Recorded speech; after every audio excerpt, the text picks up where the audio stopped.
Empiezo saludándoles, amigos y amigas. Para mí es un enorme honor estar una vez más en esta cátedra libre en la cual se le recuerda al compañero Santa Cruz, asesinado ya hace muchas décadas por defender la democracia, por defender las ideas de emancipación, de justicia social, y que fue un referente y sigue siendo un referente para muchos. Para mí también es un honor compartir aquí con el compañero y amigo Ramiro Chimurris este espacio para conversar sobre un tema que acompaña a las repúblicas latinoamericanas desde sus orígenes. Mirko Orgaz, quien coordina esta cátedra, nos invitó a hablar sobre deuda externa. El tema de referencia o el motivo, o digámoslo, el pretexto es el aniversario que se cumplió hace muy pocos días atrás de la firma de un acuerdo en Londres a través del cual en 1953 Alemania resolvió todos sus problemas de deuda externa. Y pensaba, cuando estaba reflexionando cómo abordar esta reunión, lo que ha significado y significa todavía la deuda externa para nuestros países. Me imaginé que estuviéramos invitados a organizar una obra de teatro sobre la historia de nuestra república. Y creo que uno de los telones de fondo para todas nuestras repúblicas, con diversos grados de intensidad y con características diferentes en cada una de ellas, sería la cuestión de la deuda externa. Recuerdo, por ejemplo, para aproximarme a un tema donde tengo una mayor información y donde he trabajado mucho más, que los países de lo que conocemos ahora como Venezuela, Colombia, Ecuador, incluso Panamá, nacieron formando parte de la Gran Colombia, endeudados y poco tiempo después de haberse nacido la Gran Colombia en moratoria. Estos países contrataron deudas externas, sobre todo en Inglaterra, para armar sus ejércitos e independizarse de la colonia española.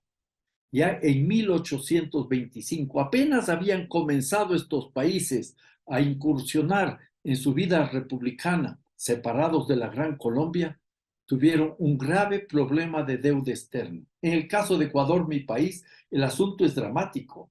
Nace como república independiente en 1830, endeudado y sin poder pagar la deuda externa en moratoria. Y esa historia de estos países que de una u otra manera, ya lo dije, se repite en el resto del continente, está presente una y otra vez.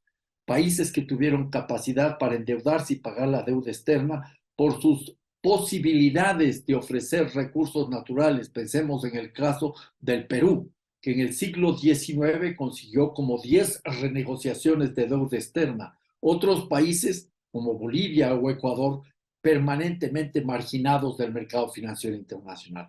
Lo interesante aquí, y sobre esto quiero conversar ahora con Ramiro, es que hubo un arreglo de deuda externa realmente ejemplar.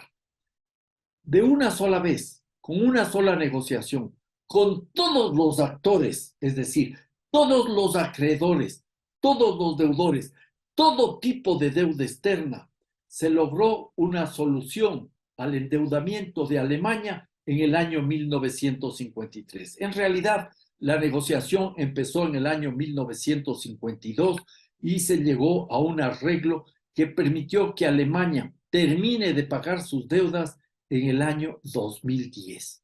Me parece que entonces recordar esta experiencia es sumamente importante y sumamente positiva en la actualidad. Fue exactamente un día viernes 27 de febrero de 1953, 70 años atrás, cuando con la firma de un acuerdo histórico en Londres, Alemania consiguió enfrentar definitivamente los temas de endeudamiento externo. E inclusive, esto también es importante, consiguió reconstruir su economía. Muchas de las personas que este rato nos están acompañando en esta conversación deben haber oído hablar de del famoso Plan Marshall, que sirvió para el milagro alemán. Luego de que Alemania fue destrozada en la Segunda Guerra Mundial, logra una recuperación increíble. Sin lugar a dudas, el Plan Marshall jugó un papel importante. También jugó un papel muy importante el esfuerzo del pueblo alemán, pero algo muy poco conocido es el hecho de que en la forma en que se resolvió los temas de deuda externa de ese país fueron una base fundamental para la recuperación industrial, para la recuperación alemana. Y en este contexto nosotros creo que podríamos comenzar entonces a entrar en este análisis. Le invitaría yo a Ramiro que nos haga una reflexión sobre todo cuál es la realidad que estamos atravesando los países de América Latina. Todos, unos más que otros, están comenzando nuevamente a vivir graves y complejas situaciones por el sobreendeudamiento externo, tanto por las lógicas de renegociación como por lo que implican en términos de políticas económicas para intentar, inútilmente diría yo, resolver el tema de pagar la deuda y conseguir el desarrollo de sus naciones. Bueno, en primer lugar, agradecer profundamente la invitación a Mirko Orgaz y a la Cátedra Libre Marcelo Quiroga, que pues, hace muy poquito se cumplió el 13 de marzo, para ser exacto, ayer, se cumplió el aniversario de su nacimiento. Y el compañero Marcelo Quiroga tiene una obra muy interesante, tiene varias, pero Los Deshabitados, de la década de los 50, que plasma un poco la realidad latinoamericana, sin lugar a dudas. Agradecer a Mirko Orgaz y a todos los compañeros de la Cátedra Libre Marcelo Quiroga, agradecer a esta brillante exposición de Alberto Acosta, mi amigo del Ecuador, compañero de tantas batallas contra la deuda. Y para seguir el hilo de la conversación, hay algo muy importante. Esa visión que nos contaba Alberto de la Gran Colombia, en las repúblicas nacientes del sur, del cono sur, también nace luego de las diferentes emancipaciones de las colonias, que eran colonias sobre todo de España, pero también de Portugal, pero nacen endeudadas. O sea, también nacen endeudadas. No se rompió la cadena del endeudamiento financiero y la dependencia política luego de que tienen esas frágiles democracias o esas frágiles repúblicas nuevas, que las va a llamar nuestra América José Martí. Entonces, es un tema que nos preocupa y que realmente es una condicionante, lo que acaba de decir Alberto, que nos sigue flagelando. El tema muchas veces, nuestros compañeros nos han dicho la deuda eterna, porque seguimos pagando, seguimos endeudados, seguimos en ese condicionamiento paupérrimo. Y nosotros venimos trabajando también en un concepto de neocolonialismo de la deuda. O sea, aquella imagen de que dejamos de ser colonias, pero seguimos siendo colonias financieras, colonizados financieramente. Y hoy el mundo está colonizado financieramente. Hay una dictadura de la deuda, de las finanzas, simplemente lo que está pasando hoy en día en las bolsas de Estados Unidos y cómo el capitalismo ha repercutido. La solución que encuentra Alemania es muy pocas veces analizada en profundidad. Es un antecedente muy valioso, es un antecedente, digamos, ineludible en materia de deuda, y cómo esa destrucción creativa schumpeteriana, que realmente fue lo que pasó luego de la Segunda Guerra Mundial, Alemania pudo salir y pudo fortalecerse, y pudo llegar a ser una de las potencias, sacándose de arriba el peso de la deuda. Entonces digo, ese es un antecedente muy valioso y bueno, se está cumpliendo un aniversario y Alberto lo ha querido tomar y ha escrito un artículo al respecto que se lo recomiendo. Y bueno, tiene que ver con recuperar esa memoria histórica también. Tiene que ver con estudiar el tema y tomar decisiones políticas, porque el sistema de dominación de la deuda es un sistema de dominación política. En nuestra América tenemos el caso de la auditoría del año 31 de Brasil, por ejemplo. En pleno gobierno de Vargas, Brasil dejó de pagar porque no podía pagar realmente, y empiezan a estudiar la deuda con una moratoria y una auditoría de la deuda, que muchas veces tampoco es un ejemplo latinoamericano, pero no se habla. Brasil va a renegociar la deuda en menos de la mitad de lo que los pedían los acreedores. Los acreedores le pedían 1.200 millones de dólares de esa época, de los años 31, y termina renegociando la deuda en menos de la mitad, en 470 millones de dólares. Pero la paga en cómodas cuotas a partir del año 45. Cierra la renegociación en el 43 y comienza a pagar en el 45. Eso posibilitó que Brasil se industrializara, por ejemplo, y que otros países de la América Latina cesaran sus pagos, entraran en moratoria. Así es que el crecimiento de esos años, la década de los años 30, de Argentina y de Brasil, por ejemplo, era superior al crecimiento económico que tenía Estados Unidos y el crecimiento económico que tenía Inglaterra. Por eso es importante este debate, es importante lo que trae Alberto, es importante analizar esto. Y bueno, lo dejaría por acá y seguiría escuchando a Alberto, que conoce bastante el tema. Me parece muy significativo el ejemplo que acabas de presentar, Ramiro. Sí, efectivamente ha habido algunos casos en los cuales los esquemas de renegociación posibilitaron el pago de la deuda y la recuperación de las economías. Yo quisiera volver muy rápidamente al ejemplo alemán.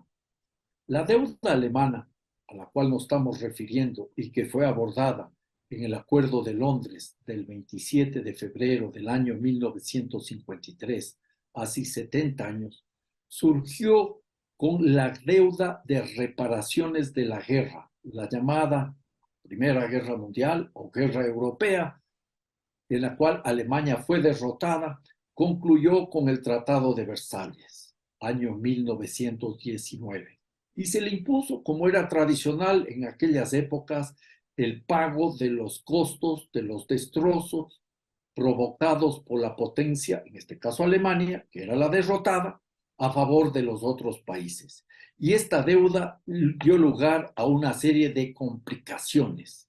Esta deuda afectó duramente el aparato productivo alemán, provocó un masivo desempleo y una de las más altas hiperinflaciones de toda la historia. En el año 1923, Alemania se quedó sin capacidad de pago. Y como había sucedido en muchas otras ocasiones a lo largo de la hasta entonces larguísima historia de la deuda eterna, los acreedores recurrieron a la fuerza. Simplemente recuerdo que eso ya sucedió en el año 1903.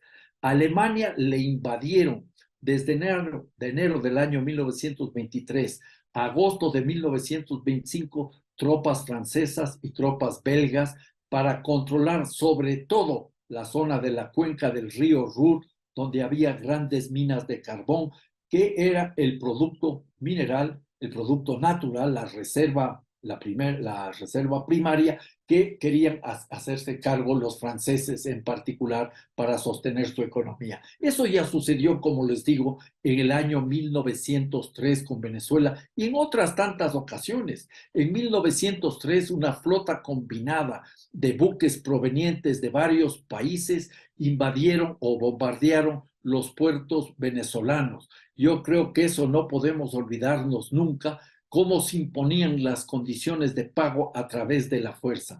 Una y otra vez los países recurrían a la fuerza para imponer sus condiciones. Y eso fue lo que hicieron con Alemania en el año 1923 al año 1925.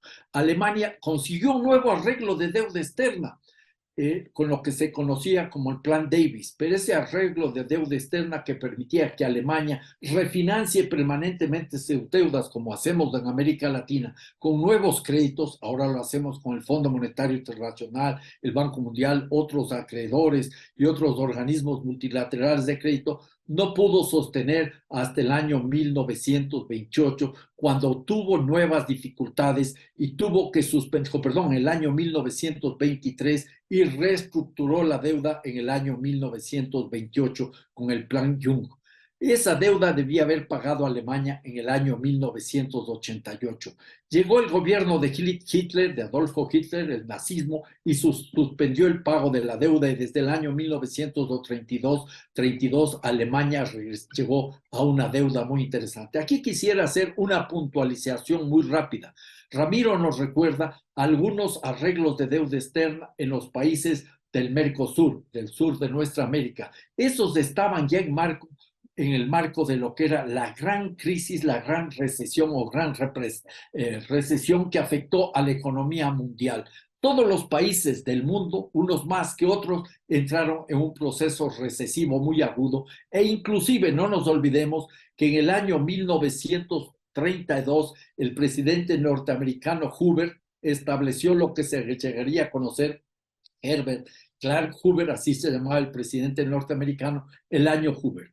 Por iniciativa de este mandato norteamericano, se dio paso a una suspensión de los pagos de las deudas de muchos países en el planeta. Suspensión de pagos y suspensión de cobros, tratando de reactivar la economía mundial que había entrado en recesión ya en el año 1929. Estos arreglos fueron demasiado poco, con demasiado poco contenido y demasiado tarde, porque además no buscaban resolver las causas de los problemas. Alemania entonces entró en la Segunda Guerra Mundial y salió de la Segunda Guerra Mundial en un contexto geopolítico que vale la pena mencionar.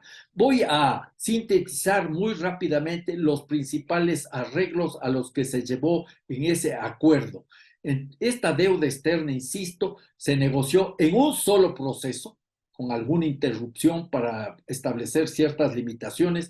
Estuvieron todos los acreedores y todos los deudores, inclusive países como Grecia aparecía en la lista de acreedores, y dejo el nombre de Grecia para tratar más adelante, y los Estados Unidos fueron el gran promotor de este arreglo. En realidad, no se trataba de un simple alivio temporal de la deuda externa como han conseguido nuestros países. El Ecuador, por ejemplo, ha hecho una última renegociación de sus bonos de deuda externa en plena pandemia del coronavirus en el año 2020, y ha conseguido alivianar un poco el servicio inmediato de la deuda y postergar los pagos para el año 2030, 2035, 2040. Pero la deuda sigue siendo un dogal, un pesado fardo para el crecimiento de la economía ecuatoriana. En Alemania se consiguió una resolución definitiva con condiciones, ventajas envidiables. Concretamente, la República Federal de Alemania consiguió un descuento entre el 50 y hasta el 75% de su deuda. En promedio, se anuló más del 50% de la deuda, y luego se estableció una drástica reducción de las tasas de interés que fluctuaron entre 0% y el 5%. Le otorgaron a Alemania un periodo de pago para cancelar sus deudas, lo que logró, inclusive incluyendo las deudas de lo que era la República Democrática Alemana, luego de la reunificación de junio del año 1989, terminó de pagar la deuda externa alemana el 3 de octubre del año 2010. Y el servicio de la deuda externa, esto es fundamental, se estableció a partir de la capacidad de pago de su economía, no fijada por los acreedores, no fijada por el Fondo Monetario Internacional, que ya existía, sino fijada por los mismos alemanes. El presidente de la delegación alemana, un banquero, Hermann Joseph Abs, llegó a decir que se debe buscar una solución que sea aceptable para los acreedores y pagable para los deudores. Y cierro esto señalando simplemente que Alemania nunca llegó a pagar más del 5%, en realidad más del 4% de sus exportaciones en términos de servicio de la deuda externa. Y dos puntos que yo quisiera rescatar en este momento. Por un lado, para concluir, se establecieron cláusulas de contingencia. Si había un problema económico, se suspendía el pago y se abría la puerta a una suerte de arbitraje internacional para reprogramar el pago de la deuda alemana. Nunca fue necesario eso. ¿Por qué? Por la enorme generosidad, entre comillas, de los acreedores de la deuda externa. Y en segundo lugar, algo que también debemos tener en cuenta, los acreedores de la deuda externa, sobre todo Francia, Inglaterra, los países vecinos, los Estados Unidos, países que fueron 2 veces agredidos por Alemania en lo que se conoce como la Primera y la Segunda Guerra, se comprometieron a comprar productos alemanes para que Alemania pueda sostener esa capacidad de pago. En ese contexto, entonces, tenemos un arreglo cualitativa y cuantitativamente envidiable para los países del mundo del sur global. Yo recuerdo, me permites terminar esta idea, Ramiro, y te pido luego que intervenga, que estuve una vez invitado en el Parlamento alemán en una audiencia pública, en el famoso Bundestag, o lo que es el edificio del Reichstag en Berlín, y les preguntaba, fue en marzo del año 2001, en un debate sobre la deuda externa frente a cientos de parlamentarios y parlamentarias de la República Federal de Alemania. ¿Por qué no los tratan a los países del sur como a los países, como lo trataron los países acreedores a Alemania luego de la Segunda Guerra Mundial? Y recuerdo, y les veía los ojos así, abiertos, porque muchas de esas personas ni siquiera recordaban o conocían esa experiencia. Concluyo. La deuda externa ha sido y sigue siendo una suerte de herramienta de dominación. Si Clausewitz hubiera escrito sobre las finanzas, habría dicho que la deuda externa es la continuación de la política con otros medios. Es una herramienta de colonización o de neocolonización, como señala Ramiro. Bueno, realmente magnífica la exposición de Alberto con esa claridad, esa síntesis, y comparto plenamente todos los conceptos que ha vertido aquí. Y agregaría también parte de esa historia, la auditoría del Ecuador de 2007-2008, que Alberto tuvo una excelente participación, que fue un ejemplo claro de cómo el Ecuador fue saqueado desde fuera, y lamentablemente con una magnífica constitución. Aún en paralelo a la auditoría se estaba llevando adelante la reforma de la constitución del Ecuador, que Alberto presidió su rol de parlamentario, y, y realmente teniendo esos instrumentos, teniendo la gente informada en el Ecuador, el pueblo informado, con ideas y con herramientas constitucionales claras en cuanto al endeudamiento, posteriormente Ecuador transitó lamentablemente los caminos por los cuales se había endeudado antes. O sea, cayó en las mismas trampas de endeudamiento. Por eso es importante conocer la historia, tener memoria y también poder aportar ideas al debate, soluciones, pensamiento en virtud de nuestros pueblos, de nuestras hermanas y nuestros hermanos. Y otro tema que nos enseñaron y que aprendimos mucho en el Ecuador, el buen vivir, el concepto del buen vivir. Y también nuestros hermanos de la América Latina y el Caribe, con otros conceptos similares o no, pero los pueblos originarios han trabajado muy bien estos conceptos. El cierre que hace Alberto de esta primera parte es brillante. Incluso quienes hemos tenido la posibilidad de salir del país, conocer otros colegas y otras universidades, ni siquiera los europeos conocen su propia historia, lamentablemente. Experiencias como la que acaba de relatar Alberto son muy comunes. Entonces, encontramos que ya en el siglo XIX, en el derecho internacional público, era una regla de oro, de que primero estaban las necesidades de los ciudadanos, que llamaban los ciudadanos, y luego se veía si se pagaban las deudas o no.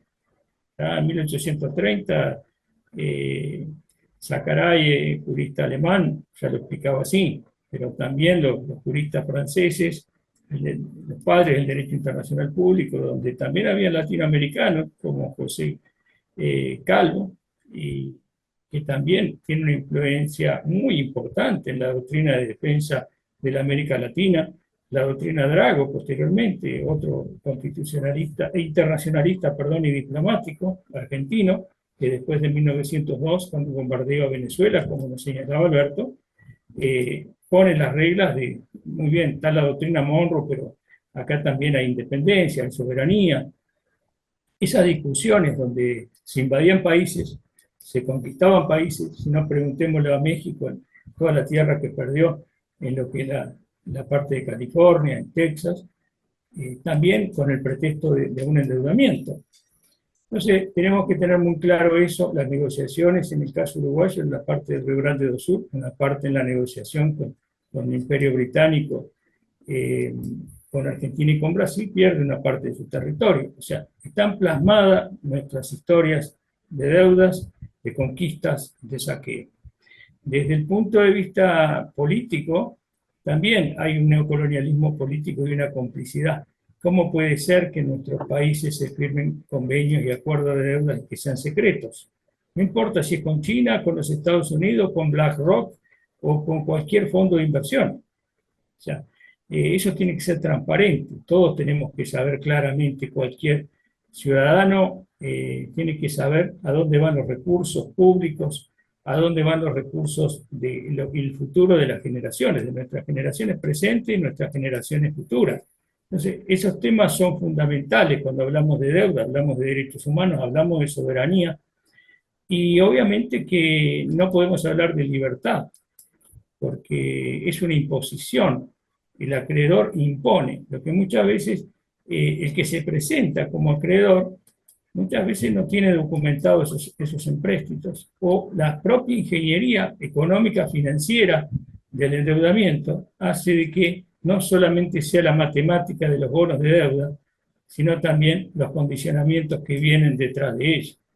Ya Joseph Stiglitz lo ha dicho claramente en El malestar de la globalización, un libro viejo del 2002, cuando él formaba parte del Banco Mundial, que cada acuerdo de deuda podía llegar a tener 100 condicionamientos, 100 cláusulas de condicionamiento.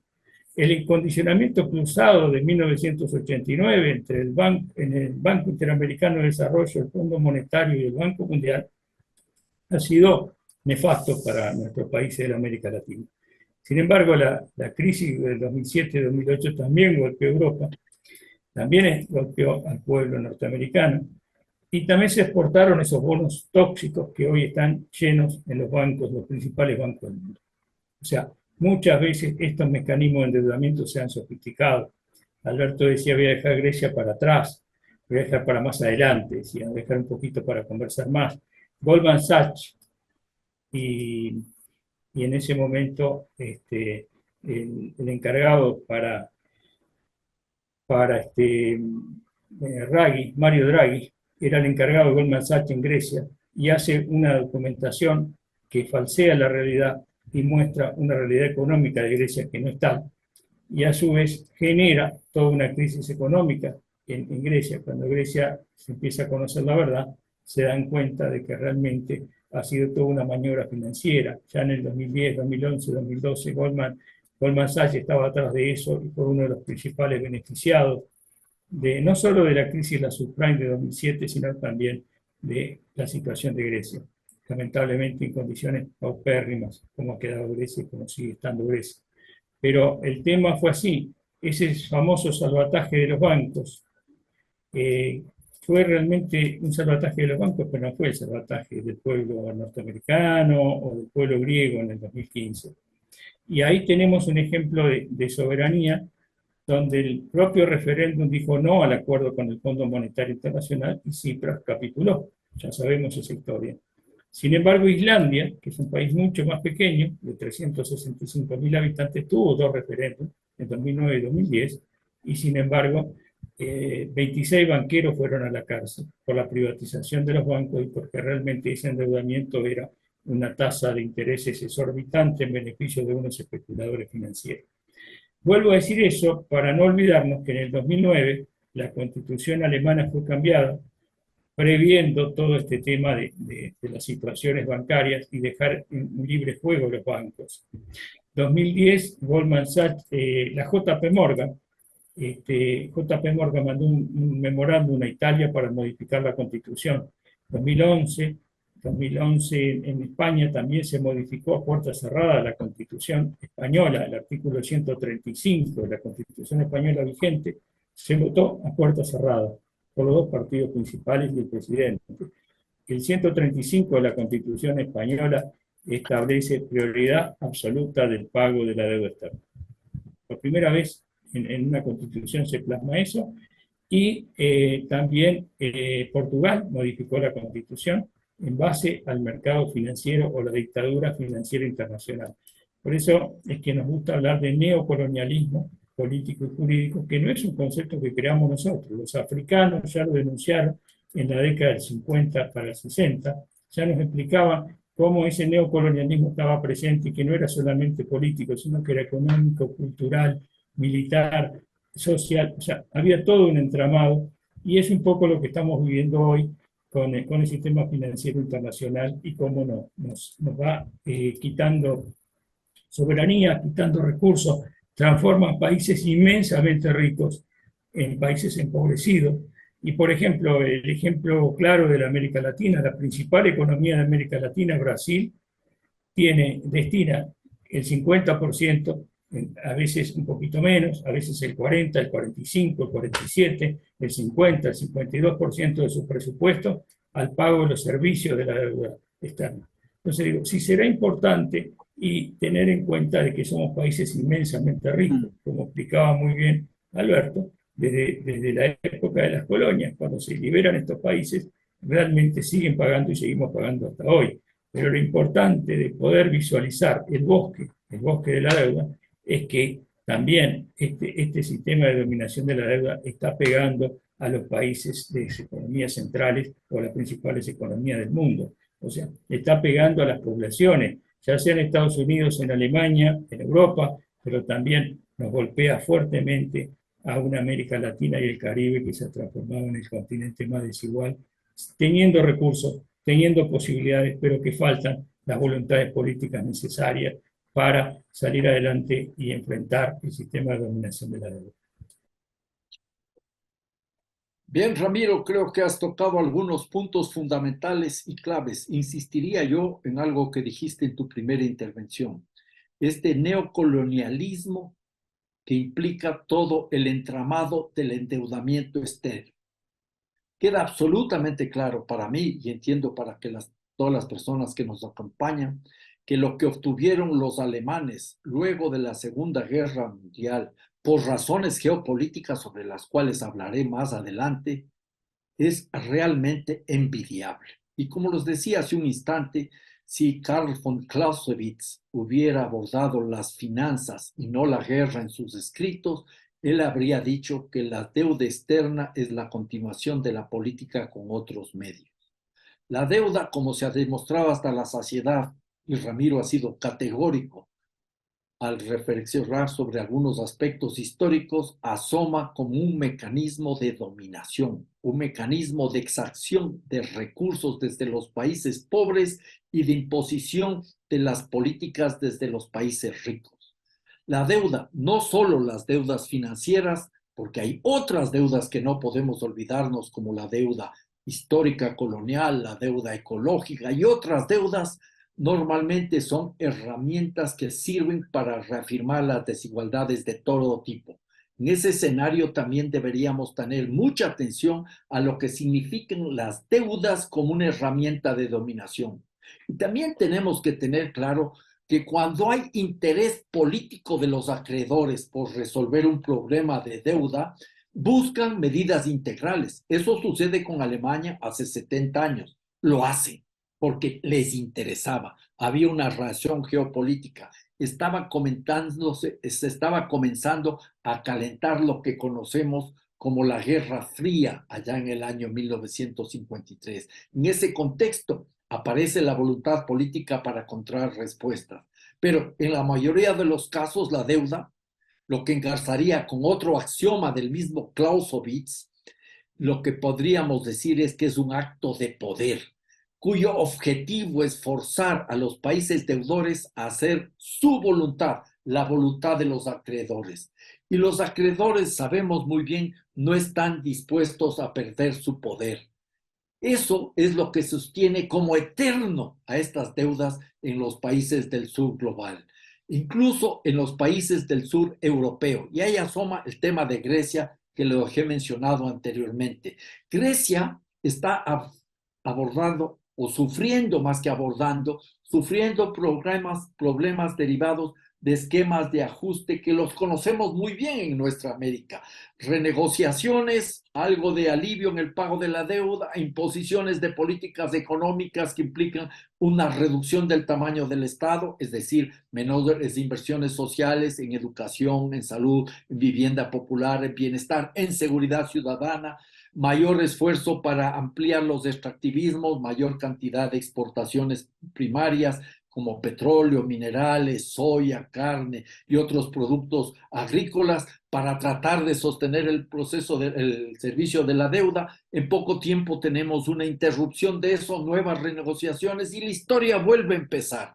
Grecia está viviendo eso. Y curiosamente, Grecia fue uno de los acreedores de Alemania. Aceptó que Alemania tenga esas situaciones ventajosas. Y ahora, en este contexto, en pleno siglo XXI, en Europa no hay la misma sensibilidad frente a Grecia, mucho menos frente a los países del sur global. Alemania, la economía más poderosa de Europa, se ha transformado irónicamente en uno de los acreedores más inflexibles. Entonces, desde esa perspectiva, nos toca replantearnos alternativas, reconociendo el carácter político de la deuda, que incluso está suponiendo un reto global. Y aquí algo para muchas personas que asumen con mucha facilidad aquello: si uno contrata deudas, uno tiene que pagar deudas, pero depende de qué deudas ha contratado, porque ahí pueden aparecer en la deuda externa lo que se conoce como las deudas corruptas, las deudas odiosas, las deudas usurarias, las corruptas que se han contratado en muchos de nuestros países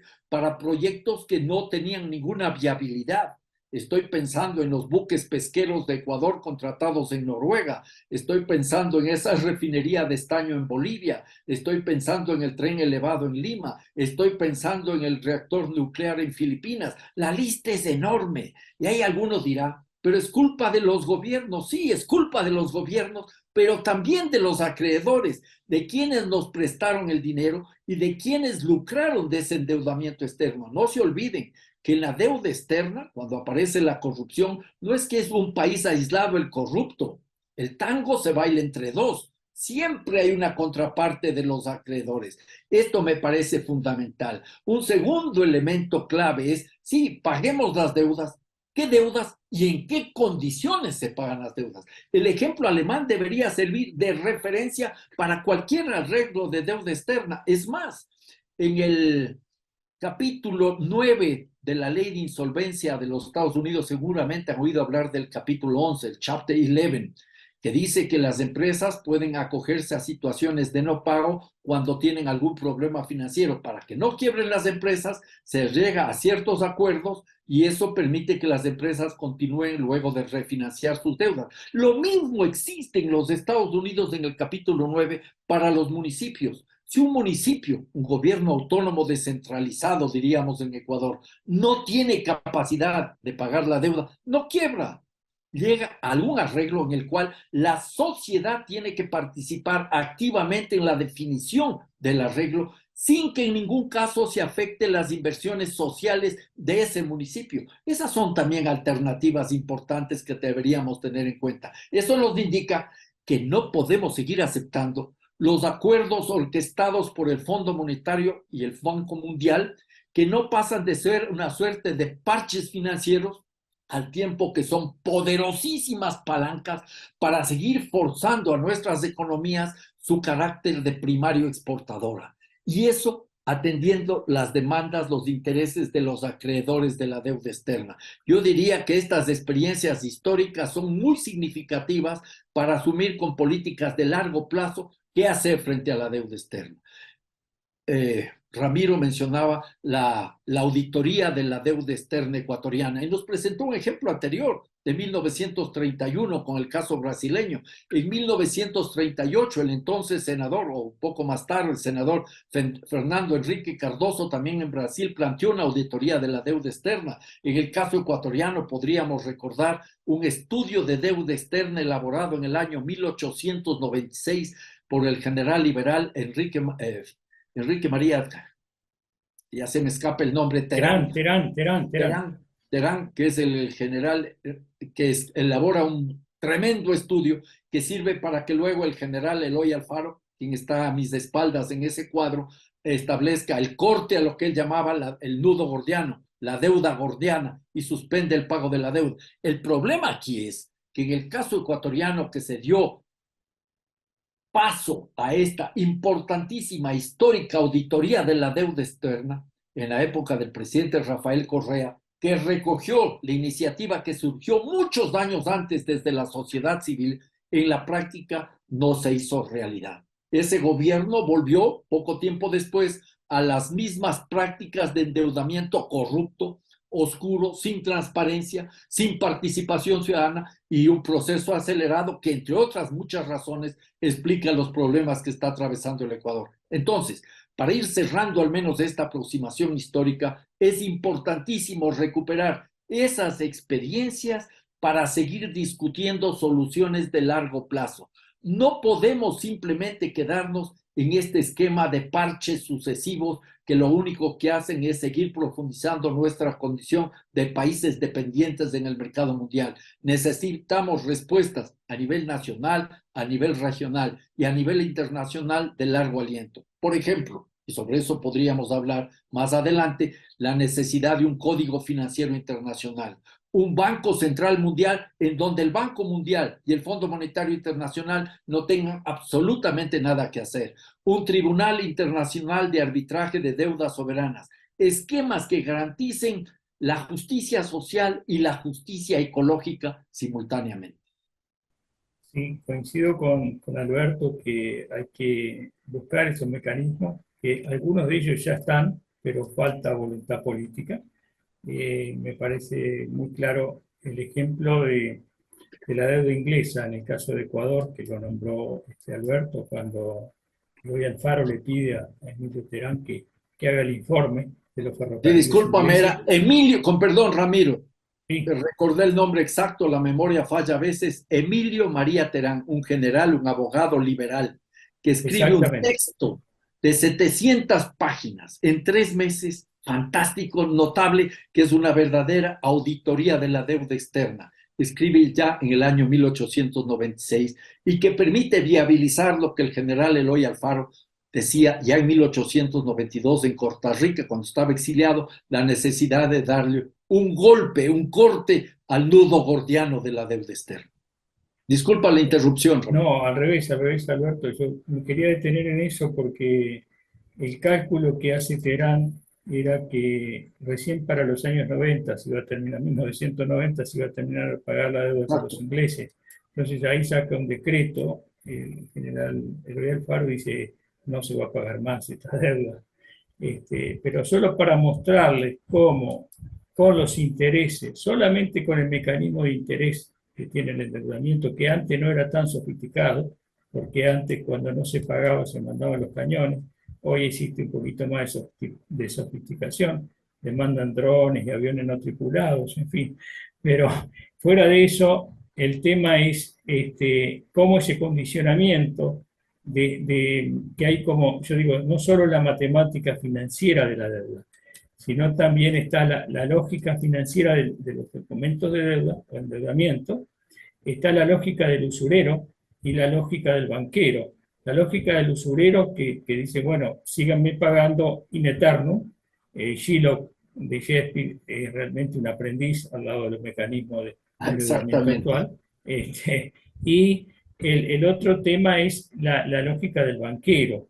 Si tengo el control del endeudamiento, tengo el control político de los estados, de las personas, de las empresas, en fin.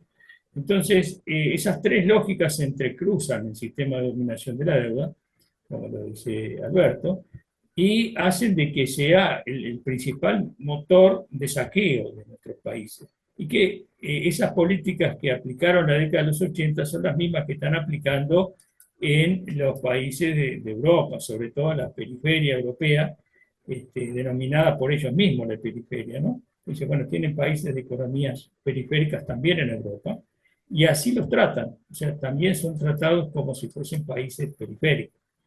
Entonces, esas desigualdades en el que se enmarca el marco categorial, donde se desarrolla el terreno del endeudamiento y donde se desarrollan estas políticas, que nos marcan el condicionamiento de generaciones, de varias generaciones al futuro. Porque probablemente de aquí a unos años, quizás no estemos aquí, pero nuestros hijos, nuestros nietos van a estar condicionados por el pago de esa deuda. Y es una historia, como decía Alberto, que se repite una y otra vez, una y otra vez. Yo creo que tenemos que ser suficientemente claros, honestos y firmes para enfrentar definitivamente el sistema de dominación de la deuda. Es decir, mire, las primeras prioridades son estas, el tema de endeudamiento tiene que ser claro, transparente, acá están los contratos de deudas, acá están los contratos donde se llevan nuestros recursos naturales y en cambio, ¿qué es lo que recibimos? Y bueno, yo creo que ese es el camino de sinceramiento, de voluntades políticas, de exigencia también a nuestros representantes en estas democracias de papel, porque no tienen poder político en serio, que realmente de una vez terminemos con esta esclavitud de la deuda. Realmente nos hace esclavos, sean personas, sean familias, sean empresas o sean estados. No importa si el presidente realmente tiene intenciones o no.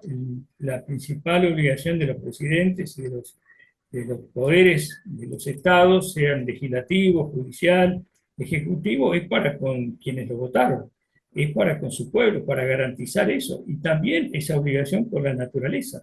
Los derechos de la naturaleza de la Constitución ecuatoriana del 2008, realmente muchas veces frente a este tema es otra parte de la deuda, que no es solamente las deudas monetarias, son las deudas no monetarias, son las deudas sociales, son las deudas ecológicas. Y ahí tenemos que estar firmes también porque nos jugamos el futuro como personas y se juega el futuro del planeta también. Y muchas veces estos temas aparecen disfrazados que solamente para grandes mentes que manejan la economía mundial, y yo creo que no, que esto tiene que ser, por eso la discusión de la cátedra libre, con base popular, con base social, con arraigo en el pueblo, también nos obliga a que desde las universidades comencemos a ver otros saberes que están ahí, que están en el pueblo y que tenemos que incorporar.